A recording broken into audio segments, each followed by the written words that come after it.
Welcome to sauce TV. నేను మీ ఆబిద్ హుసేన్. నిన్నటి వరకు సర్వేల జోరు కొనసాగింది. ఇప్పుడు సర్వేల టైం అయితే ముగిసిపోయింది. సో అభ్యర్థుల ప్రచారం తీసుకుంటే ఒకరిపై ఒకరు విమర్శలు కురిపించుకున్నారు. సో ఆ విధంగా ప్రచార పర్వం కూడా ఆల్మోస్ట్ ముగియడానికి దాదాపుగా ఒక 2 రోజులు మాత్రమే సమయం ఉంది. సో 2 రోజుల తర్వాత అవి కూడా మైక్లు మొత్తం కూడా మోగిపోయేటువంటి పరిస్థితి ఉంది.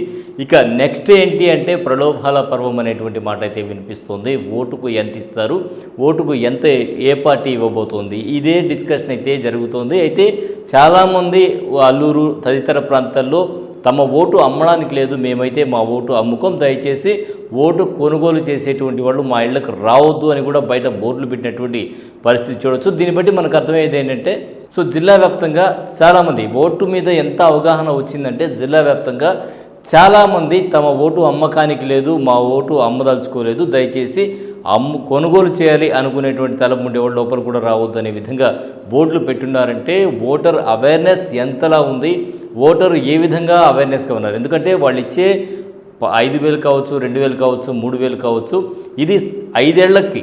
సో దీన్ని క్యాలిక్యులేట్ చేస్తే రోజుకి ఎంత పడుతుందో మనం అర్థం చేసుకోవచ్చు. ఆ స్థాయిలో సదరు ఓటర్ లేడు అనేది తెలుసుకోవాల్సినటువంటి విషయం. అదేవిధంగా ఓటర్ల అవేర్నెస్ కూడా అంతే ఉంది ఇప్పుడు ప్రస్తుతం.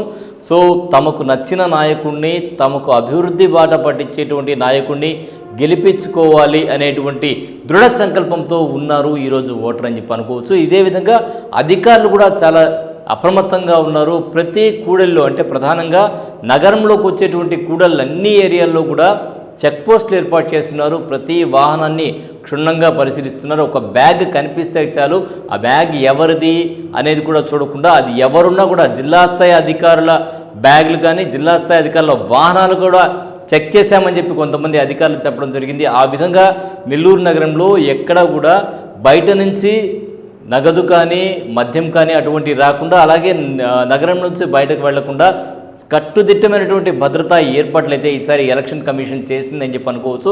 సో ఆల్మోస్ట్ ఎక్కడ ఉన్నా కూడా అక్కడంతా కూడా కట్టుదిట్టమైనటువంటి ఏర్పాట్లు చేశారు. మద్యం కానీ నగదు కానీ భారీ స్థాయిలోనే ఈసారి అయితే పట్టుబడింది. ఇక సర్వేల అంశం చూసుకుంటే సర్వేలు రకరకాల సర్వేలు అయితే వచ్చాయి, వాళ్ళు గెలుస్తారని వీళ్ళు గెలుస్తారని.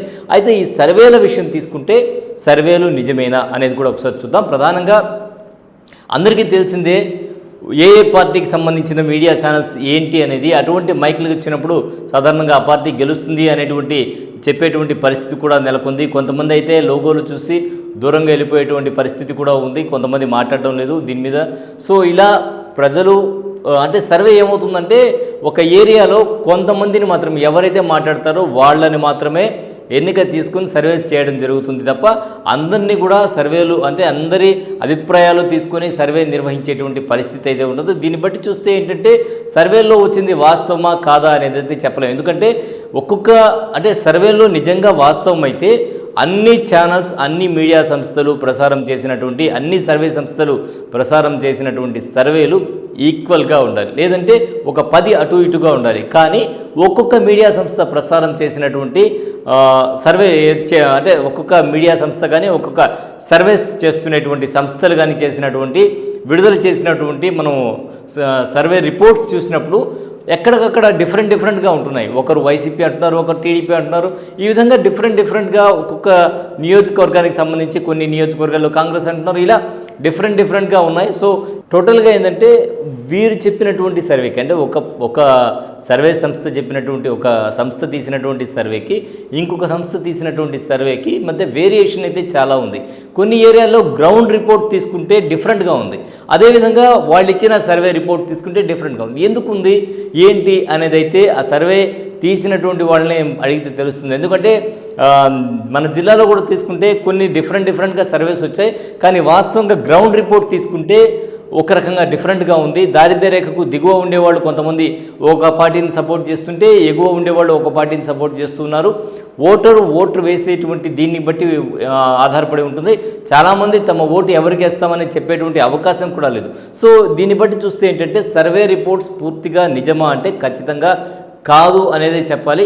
అలాగే కొంతమంది డబ్బు ప్రవాహం ఎక్కువగా ఉంది. ప్రచారాలు పర్వం తీసుకుంటే మిగతా పార్టీలతో కంపేర్ చేస్తే కొన్ని పార్టీల ప్రచారం అయితే భయంకరంగా ఉంది, ఎక్కువగా ఉందని చెప్పొచ్చు. సో మొత్తానికి మనకు రాజకీయ నాయకులు చేసే ప్రచారం కానీ మీడియాలో వస్తుండే వార్తల వల్ల కానీ ఓట్లు పడతాయా అంటే ఖచ్చితంగా పడవు అని చెప్పొచ్చు. ఎందుకంటే ఓటర్ డిసైడ్ అయి ఉంటాడు ఎవరు ఏంటి అభ్యర్థి, ఏ అభ్యర్థికి ఓటు వేయాలి, ఎవరికి ఓటు వేస్తే మనకు ప్రయోజనం కలుగుతుంది, మన బిడ్డలకు ప్రయోజనం కలుగుతుంది, మనకు భవిష్యత్తు ఉంటుంది.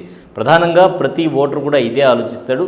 సో ఇది ఖచ్చితంగా ఈ ఎన్నికల్లో ఆలోచించాలని కూడా మేము చెప్తున్నాం. అలాగే ప్రధానంగా క్రైమ్ రిపోర్ట్ కూడా చెక్ చేయండి ప్రతి ఒక్కరికి, ఎందుకంటే పత్రికల్లో కూడా ప్రకటన చేయమని చెప్పి ఈసీ చెప్పడం జరిగింది. సో ప్రతి ఒక్కరు కూడా ఎవరెవరి మీద ఎన్ని కేసులు ఉన్నాయనేటువంటిది కూడా చెప్పున్నారు. సో ఇది కూడా చూడండి, మంచి నాయకుడిని ఎన్నుకోండి. గత ఎన్నికల్లో మనం చూసినప్పుడు ఎందుకంటే ఎక్కువగా ఒకవైపు రెండో వైపు అలా కొన్ని పార్టీలు మాత్రమే గెలుపొందుతున్నాయి. ఇంతకుముందు చూసినప్పుడు ఇండిపెండెంట్ అభ్యర్థులు గెలుపొందేవాళ్ళు, కానీ ఇప్పుడు ఆ పరిస్థితి లేదు. ఆ పరిస్థితి లేకుండా సదరు కొంతమంది ఓటర్స్ ఏంటంటే ఒక 2 పార్టీలకి 3 పార్టీలకే ప్రధానంగా పట్టం కట్టడం వల్ల ఆ పరిస్థితి లేదు. అలా కాకుండా మంచి వ్యక్తుల్ని కనుక మనం ఎన్నుకున్నప్పుడు ఖచ్చితంగా వారు మనకు అందుబాటులో ఉండాలి. మనం వెళ్ళి ఏదైనా ఒక అర్జీ ఇవ్వాలంటే వాళ్ళు తీసుకునే విధంగా ఉండాలి. స్థానికులైన అభ్యర్థులైతే ఇంకా మంచిది. సో ఇటువంటి విషయాలని పరిగణలోకి తీసుకోండి, ఇటువంటి విషయాలు పరిగణలోకి తీసుకొని ఓటు వేయండి. మన ఓటు మన భవిష్యత్తుకు నాంది. సో ఈ విషయం గుర్తుపెట్టుకోండి. మన పిల్లల భవిష్యత్తుకు మన భవిష్యత్తుకు ఓటు వేసేటప్పుడు ఏ మాత్రం మనం మంచి వ్యక్తిని కాకుండా ఎన్నుకుంటే మాత్రం మన భవిష్యత్తు అంధకారంలోకి వెళ్ళిపోయినట్టే. ప్రతి ఒక్కరూ గుర్తుంచుకోండి, ఓటు వేయడం మాత్రం మర్చిపోదు. ఎన్ని ఇబ్బందులున్నా ఎంత బిజీగా ఉన్నా కూడా ఆ రోజు అంటే మే 13వ తేదీ ఖచ్చితంగా పోలింగ్ కేంద్రానికి వెళ్ళండి. మీ ఓటును సద్వినియోగం చేసుకోండి. మీ భవిష్యత్తు మీ పిల్లల భవిష్యత్తు ఓటు మీద మాత్రమే ఆధారపడి ఉంటుంది. మంచి నాయకుడిని ఎన్నుకోండి. ప్రతి నాయకుల్లో ఎవరెవరు ప్రచారం చేస్తున్నారని పక్కన పెట్టండి, పార్టీలు పక్కన పెట్టండి. నాయకుల్లో మంచివాడా కాదా? మంచివాడైతే ఖచ్చితంగా గెలుపొందించండి. పార్టీలు పక్కన పెట్టేయండి. మంచివాడైతే మాత్రం ఓటు వేసి ఖచ్చితంగా గెలిపించండి.